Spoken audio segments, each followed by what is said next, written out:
안녕하세요, 테크몽입니다. 여러분도 아시겠지만 3주 후에는 갤럭시 신제품들이 쏟아질 예정이에요. 바로 Z 폴드 4랑 플립 4, 워치 5하고 갤럭시 버즈 2 프로가 그 주인공인데요. 그 중에서도 이번 영상에서는 제가 가장 관심 있어하는 갤럭시 Z 폴드 3의 후속작 폴드 4에 대해서 자세히 한번 알아볼게요.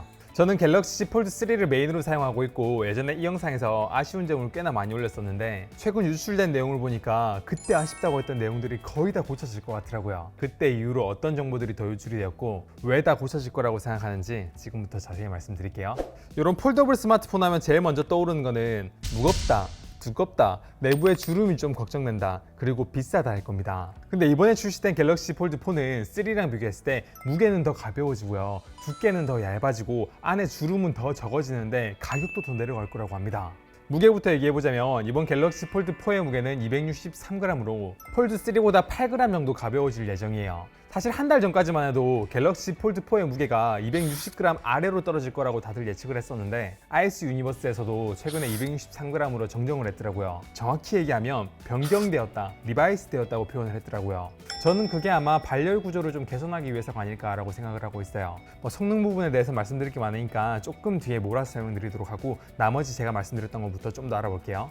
두께에 대해서는 무게만큼 크게 유출된 내용이 많이 없습니다. 다만 여기 접히는 힌지 구조가 조금 개선이 되면서 조금 더 얇아졌을 거라는 기대는 다들 하고 있어요. 근데 이번 갤럭시 폴드 4 말고 플립 4 같은 경우에는요, 이번에 갤럭시 언팩 초대장의 영상을 보니까 이렇게 접었을 때 가운데 틈이 하나도 안 보이게 그렇게 영상에서 표현이 됐던데, 전 그게 지금 세대에서 가능할까도 좀 의문이긴 하지만 폴드 4는 그거보다 더 힘들 것 같긴 해요. 그래서 진짜 그게 적용이 되면 두께는 확실히 얇아질 것 같긴 한데, 그 부분은 단순 초대장에서 그래픽적으로만 그렇게 표현한 건지 실제로 그렇게 나와야 될진 봐야 알겠지만, 어쨌든 힌지 구조가 개선이 되면서 두께는 전체적으로 얇아질 거라고 생각을 하고 있어요. 그리고 이렇게 접었다 폈다 했을 때 가운데 보이는 이 주름은 실사용자 입장에서는 폴드 3든 2든 뭐 크게 신경은 안 쓰이는 정도였는데 2에서 3로 오면서 그렇게 많은 변화가 없었단 말이에요. 근데 이번 폴드 4에서는 꽤나 큰 변화가 있을 것 같습니다. 그래서 저는 제가 볼 때는 뭐 둘째치고요, 제가 이걸로 영상을 찍었을 때 가운데 주름 나오는 게 좀 많이 보여가지고 신경 쓰였는데, 그런 데서 좀 많이 개선이 된다면 저한테는 정말 좋을 것 같긴 하네요. 그리고 가격은 얼마 전까지만 해도 폴드 4가 훨씬 더 저렴해질 거라는 내용이 압도적이긴 했거든요. 근데 요즘에 환율도 많이 오르고 해서 최근엔 가격이 오히려 더 비싸질 거라는 루머도 돌고 이래가지고 이게 어떻게 될지는 좀 더 지켜봐야 될 것 같습니다.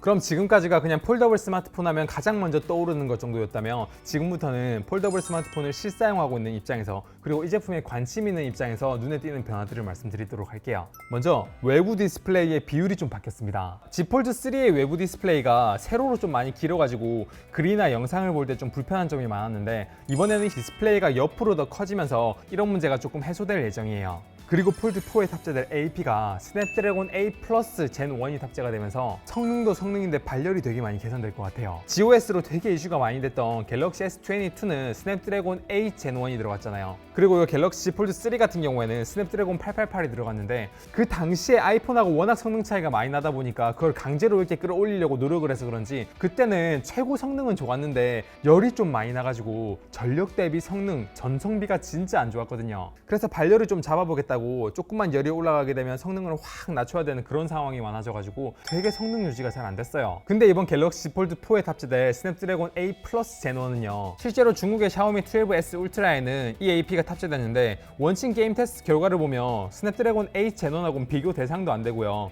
애플 A15가 탑재된 아이폰보다도 성능도 더 뛰어난데 온도까지 더 낮게 유지되는 진짜 말도 안 되는 성능을 보여주기도 했어요. 물론 중국 스마트폰들이 국내 스마트폰보다 성능이 조금 더 잘 나오긴 합니다. 국내는 조금 더 가벼운 스마트폰을 만들기 원하고 안정적으로 만든다 그러면 해외에서는 성능을 좀 강조한 스마트폰이 많이 나오니까 국내에 그게 들어왔을 때는 성능은 좀 더 낮게 나올 수도 있어요. 그래도 최근에 GOS 이슈가 워낙 크게 터지기도 했고 전작보다 AP 자체가 전성비가 워낙 좋은 만큼 이번 폴드 4는 성능도 좀 기대를 해봐도 되지 않을까라고 생각하고 있습니다. 그리고 스냅드래곤 A 플러스가 전성비가 좋아지면서 또 기대되는 거는 배터리 성능이에요. 사실 폴드 4는 배터리 용량은 전작과 동일한 4400mAh가 될 것 같은데 충전 속도도 25W로 동일할 것 같거든요. 동일한 용량이랑 동일한 충전 속도를 가지고 있었던 폴드 3 같은 경우에도 배터리 성능이 아쉽다는 얘기가 늘 있어왔습니다. 근데 이번 스냅드래곤 A 플러스가 전성비가 좋아졌다니까 배터리 좀 더 오래 갈 수도 있겠다라는 기대를 좀 하고 있어요. 그래서 단순히 테스트용이 아니라 저는 실사용하고 있는 입장에서 이것 좀 오래 쓸 수 있게 배터리 성능 좀 많이 개선됐으면 좋겠습니다. 그리고 뒤에 있는 카메라 배치는 동일하게 이렇게 세로형으로 되어 있는데 이 성능이 좀 많이 향상될 거라는 루머가 있어요. 뭐 숫자적으로 보면 다른 카메라 화소수는 똑같은데 메인 카메라의 화소수가 1200만 화소에서 5000만 화소로 늘어난다고 하더라고요. 그리고 또 얼음양이가 유출한 걸 보니까 마운 카메라가 3배 중 기준으로는 갤럭시 폴드4가 갤럭시 S22 울트라보다 더 좋다고 하네요. 개인적으로 원래 갤럭시 S 시리즈나 노트 시리즈를 메인으로 쓰다가 폴드로 넘어오면서 다른 것보다 카메라 이렇게 너프된 게 되게 체감이 많이 됐었는데 이번엔 카메라도 좀 기대해봐도 될까 싶습니다. 갤럭시 폴드4는 원래 있는 유심을 이렇게 빼가지고 꽂는 방식이 아니라 내부에 내장되어 있는 두 개의 듀얼 eSIM이 탑재될 예정이라고 합니다. 그리고 초기 출시에 많은 분들에게 좀 거부감을 줬었던 여기 내부 디스플레이의 언더 디스플레이 카메라, 요것도 좀 많이 개선이 되지 않을까라고 기대를 하고 있습니다. 사실 이거와 관련된 정보는 유출이 된 게 많이 없긴 한데 워낙 초기 때 많은 분들의 원성을 샀기 때문에 이번에는 폴드에 들어간 2세대 UDC니까 1세대 UDC보다는 좀 더 많이 나아지지 않을까라는 생각을 하고 있고요. 그리고 폴드3가 출시되면서 폴드2보다 훨씬 더 외부와 내부 디스플레이를 잘 쓸 수 있도록 그런 인터페이스가 새롭게 나왔었는데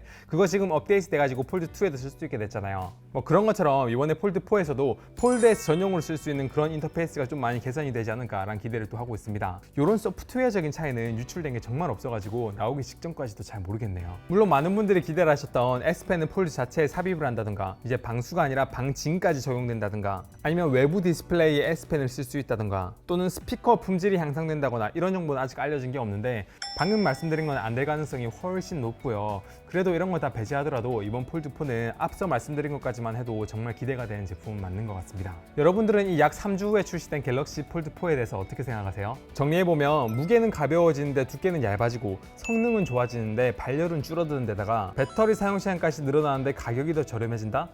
너무 행복회로를 돌린 걸까요? 물론 이제 갤럭시 폴드 1이나 3 때처럼 많은 혁신은 없어 보이지만 그래도 기존의 사용자들이 뭘 불편해하고 있는지를 꽤나 정확히 잡아가지고 그걸 해소하려고 노력을 많이 하고 잘 다듬은 느낌이긴 합니다. 하지만 가장 중요한 거는 스펙이 아니라 실제로 써봤을 때 그걸 제대로 활용할 수 있느냐, GOS 같은 이슈가 없느냐 이거겠죠. 그래서 이번 Z 폴드4가 출시되고 나면 성능 테스트 한다고 제 영상도 원신 테스트 영상으로 도배가 되지 않을까라는 생각도 드는데 어쨌든 무게나 두께, 가격 이런 것도 중요하지만 이번에 스냅드래곤 A 플러스 젠 1이 탑재된다는 것 자체만으로도 전 갤럭시 폴드4에 되게 많은 기대를 하게 되는 것 같습니다.